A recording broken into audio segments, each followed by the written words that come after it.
Welcome to The Explainer. Today, we're stepping into a universe where reality is fractured, space is literally carnivorous, and the comforting tropes of high fantasy, well, they go there to die. We're looking at a dark, atmospheric world called the Broken Tavern. It's this living, breathing architectural anomaly that anchors an endless nexus of universes together. But we aren't just here for the architecture today. We are about to completely deconstruct one of fantasy's oldest, most rigid tropes and see exactly how this universe rebuilt it from the absolute ground up. Right now, I want you to picture a traditional fantasy dwarf. Got it? You're probably imagining a dark, subterranean cave, the echoing strike of a hammer against a steel anvil, a heavy pickaxe, and a culture completely obsessed with mining dead iron and hoarding gold. Now take that entire image and just throw it into the abyss. What if everything you thought you knew about fantasy dwarves was dead wrong? What if the environment they lived in was so hostile, so wildly unpredictable, that clinging to cold metal would practically guarantee their extinction? Okay, let's dive into this. We're drawing a stark, visceral line between the dead metal of the past and the cultivated life of this unforgiving universe. In the Broken Tavern, dwarves are absolutely not subterranean miners. They are forest-dwelling survivalists. Instead of swinging hammers in dark caves, they're surface-level masters of complex botany, wildlife medicine, and aggressive ecological adaptation. They've essentially traded the blacksmith's furnace for the biological engineering of the natural world. And this isn't just some late-stage tweak to the lore. In an early design document straight from the creators of the Broken Tavern, the goal is plainly stated. They wanted to create an RPG that does something no other RPG dares to do.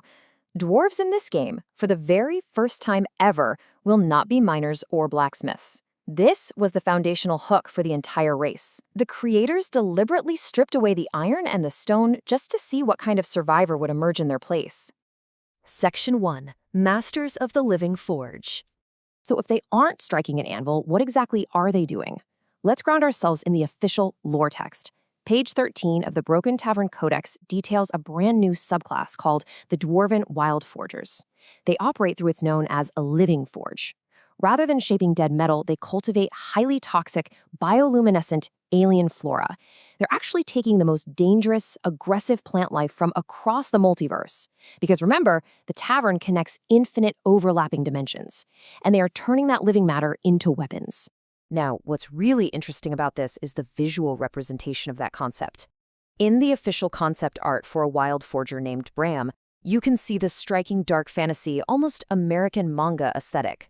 He isn't wearing clunky steel plates. Instead, he has selective bioluminescent green alien flora woven directly into his living joints and the grooves of his armor. And his right arm has this searing, intense molten orange glow.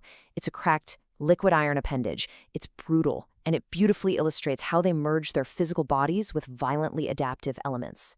Their craft relies entirely on advanced sciences. You see, the Broken Tavern is an apex predator of a dimension.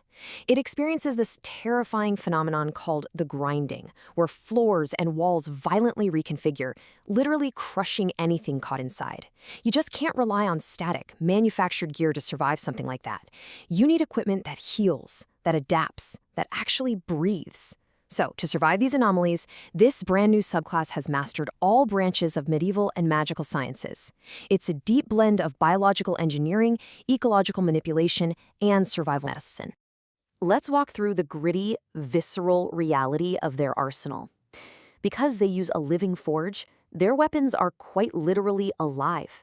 They cultivate toxic fungal blooms specifically for area denial on the battlefield. They use symbiotic flora implanted directly into their armor and their own flesh to strengthen their endurance. They even deploy battlefield organisms capable of evolving during combat itself. I mean, imagine fighting an enemy whose armor is actively studying your strikes and growing a biological countermeasure in real time. It's essentially the worst, most aggressive allergy season imaginable, weaponized directly against you. That is the true power of the Wild Forger. Section 2, the anti-industrial ideological war. We've looked at the micromechanics of their forge, but it really begs the question, who do the Wild Forgers actually fight? What kind of enemy requires living, evolving weapons to defeat? Well, in the lore of the tavern, the infinite hallways are lined with heavy oak doors, and each of those acts as a dimensional gateway to entirely external worlds. And as you might guess, not all of those worlds are friendly.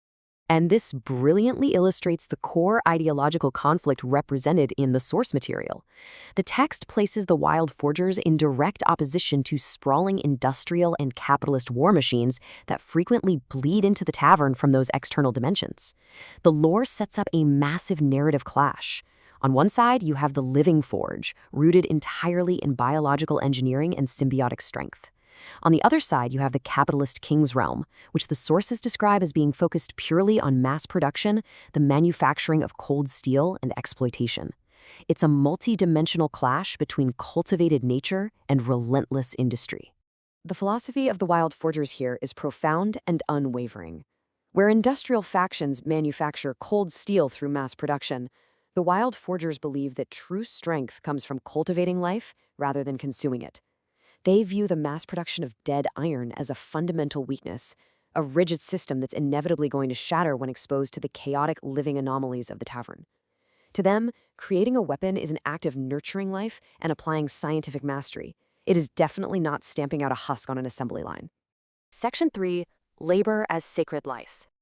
So, the crucial point is summarized perfectly in this defining lore quote directly from the Codex. It states, "Labor is sacred only when it creates something living." Let the weight of that sink in for a second. It completely redefines the dwarven archetype. They aren't greedy hoarders, they are fiercely protective cultivators. Their entire anti-industrial philosophy is bound up in the sanctity of biological creation. Every vine woven into exoskeletal plating, every toxic spore cultivated for defense, it's all an act of sacred living labor. The Broken Tavern is a universe designed to test the absolute limits of survival. The architecture itself tries to crush you, and external war machines are constantly knocking at infinite doors. It completely challenges our typical RPG habits. So, I leave you with this final thought. In a universe that constantly grinds you down, will you rely on forging dead steel, or will you adapt, evolve, and cultivate life? Thank you for joining me on this explainer. I really hope this fresh, visceral take on the dwarven race leaves you eager to uncover what other secrets are hiding within the shadows of the Broken Tavern.